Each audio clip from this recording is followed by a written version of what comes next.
On December 29, 2022, the football community said goodbye to one of its most beloved legends. Edson Arantes de Nascimento, known to the world simply as Pele, has passed away after a year-long battle with colon cancer. The 82-year-old sporting hero spent Christmas surrounded by his family, huddled within the hospital walls of his home country Brazil, a country that crowned him not just the king of Santos, but more definitively, the king of football.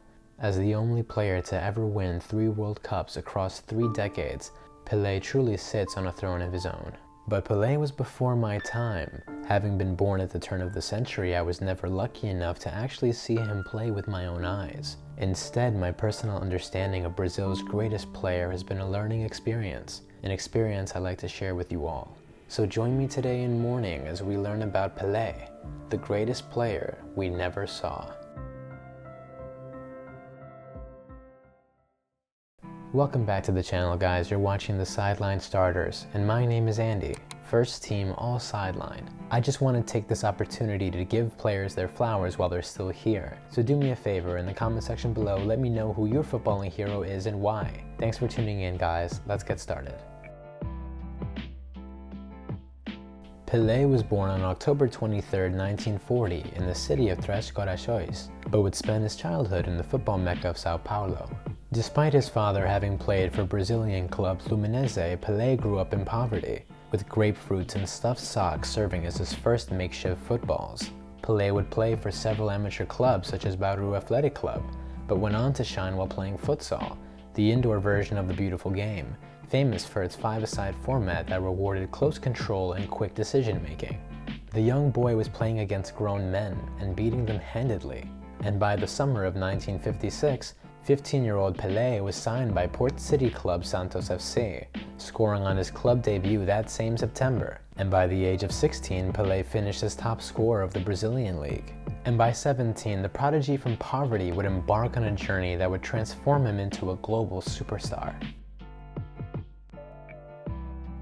Pele was called up to the Brazilian national team to participate in the 1958 World Cup held in Sweden, becoming the youngest player to ever participate in the tournament at the time. The teenager was actually recovering from a knee injury by the start of the cup, but his improving condition and pressured by his colleagues and Brazilian media saw the Wonder Boy selected for Brazil's 3rd group stage game against the Soviet Union. Brazil would beat the Soviets 2-0 with Pele assisting in the process, and this was just the beginning. The World Cup had a 16-team format back then, meaning that the group stage games were immediately followed by quarterfinals, where Brazil beat Wales 1-0, setting up a semi-final meeting with France. The French were led by legendary Jos Fontaine. Fontaine entered the semi-final having already scored 8 goals in just 4 games, but the spotlight would belong to the boy from Brazil. Pele scored a hat-trick against the French in their 5-2 thrashing of the Europeans, becoming the youngest player to accomplish this feat in World Cup history. The superstar from Santos would go on to lead the line against host nation Sweden in the World Cup final, scoring twice in a monumental 5-2 victory. And it seems almost inconceivable to us now, but that was Brazil's first ever World Cup triumph. Pele had led his country to international glory, and he did it at just 17 years old, becoming the youngest player to ever score in a final as well. But as impactful as he was on the field, his influence and power off of it was arguably just as important, as Pele was becoming the first black superstar in world sports during a time of palpable racism and discrimination around the world. Pele would go on to win his 2nd World Cup trophy 4 years later in Chile 1962, but under slightly different circumstances. He was injured after Brazil's 2nd group stage game against Czechoslovakia, leaving starman Garrincha in charge of leading the team to glory. But with a goal and an assist in the 1st group stage game before his injury, and 2 World Cup medals officially around his neck now, there was no denying Pele's status as the best player in the world, a title he would continue to defend during his time with Santos throughout the 1960s. By 1962, Pele was already a serial winner with his club Santos. He had won the Campeonato Paulista 3 times, the top flight league in the Brazilian state of Sao Paulo, and the Campeonato Brasileiro once, the domestic league in Brazil. He won the Taça Brasil in 1962, the former domestic cup competition of Brazil that automatically qualified its champions for the Copa Libertadores, the most prestigious club tournament in all of South America. Pele would lead Santos to its first Libertadores trophy that same year, beating Uruguay champions Peñarol, which in turn qualified them for the 1962 Intercontinental Cup, a two-legged final held between the Libertadores champions and the European Cup champions. And in case I lost you, the European Cup back then is the same competition that we call the Champions League today. And the Copa Libertadores was and still is the Champions League equivalent for the Western Hemisphere rather than Europe.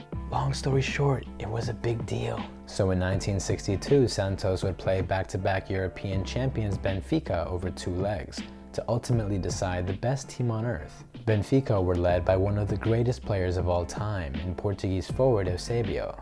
The game was billed as a meeting of two sporting giants, sharing two footballing geniuses, separated by an ocean, but joined by the same mother tongue.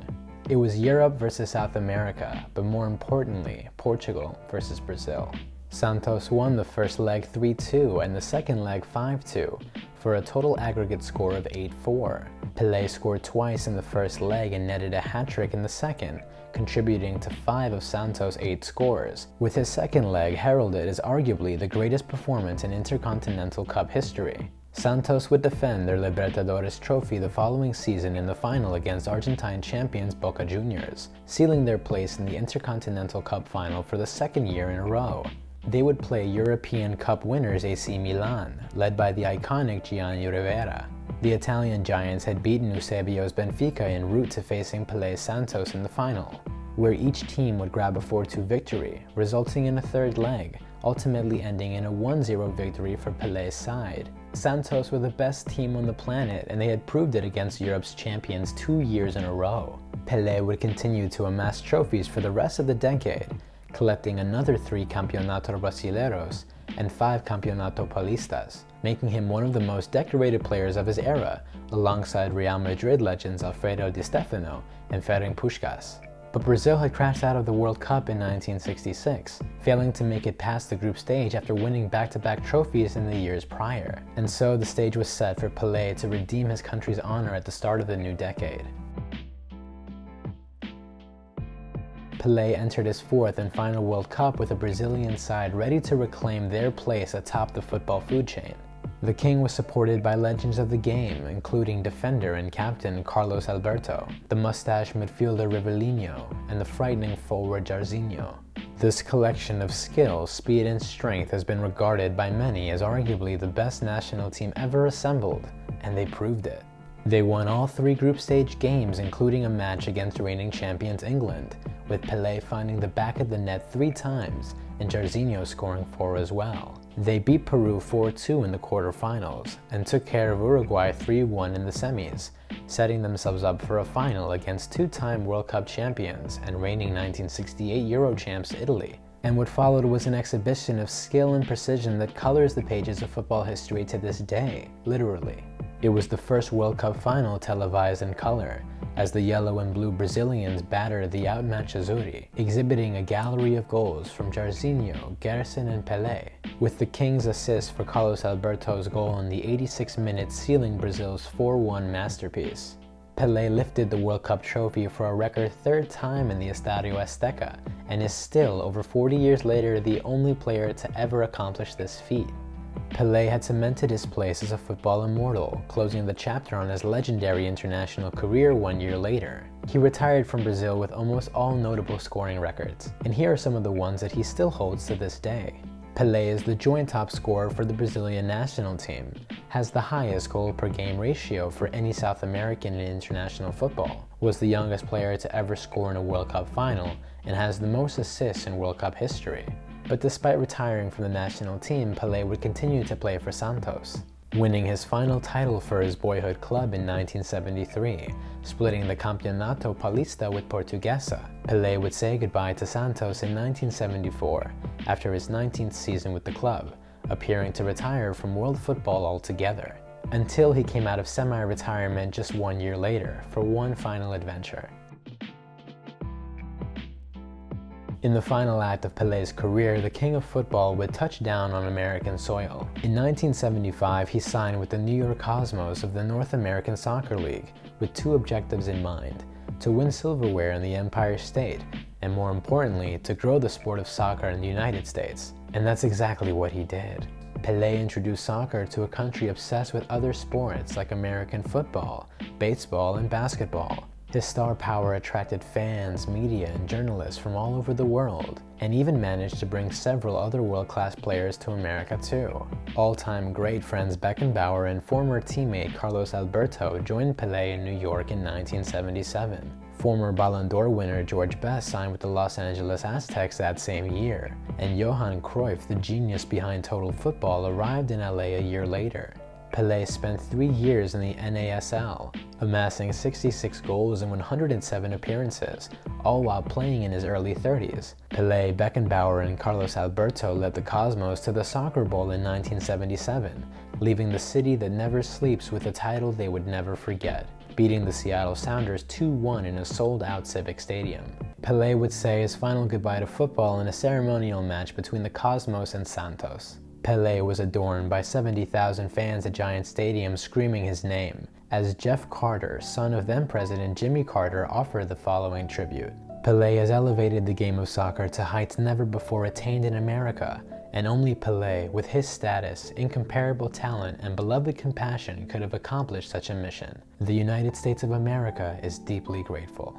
The King of Football left America with words endearing to its people. I want to thank you all, every single one of you. I want to take this opportunity to ask you to pay attention to the youth of the world, the children, the kids. We need them too much. With tears in his eyes, Pele took a breath and finished. Love is more important than what we can take in life. Everything passes. Please say with me 3 times, love, love, love. And it's true, everything passes. With the star of Santos, the star of Sweden, the star of 1970, and the star in stripes, passing into another life as a star in the sky. May he rest in power. Thanks for watching, guys. I'm sure that was emotional for a lot of us. Don't forget to hit that like button and subscribe to the channel if you want to see more video essays like these. Till next time, everyone.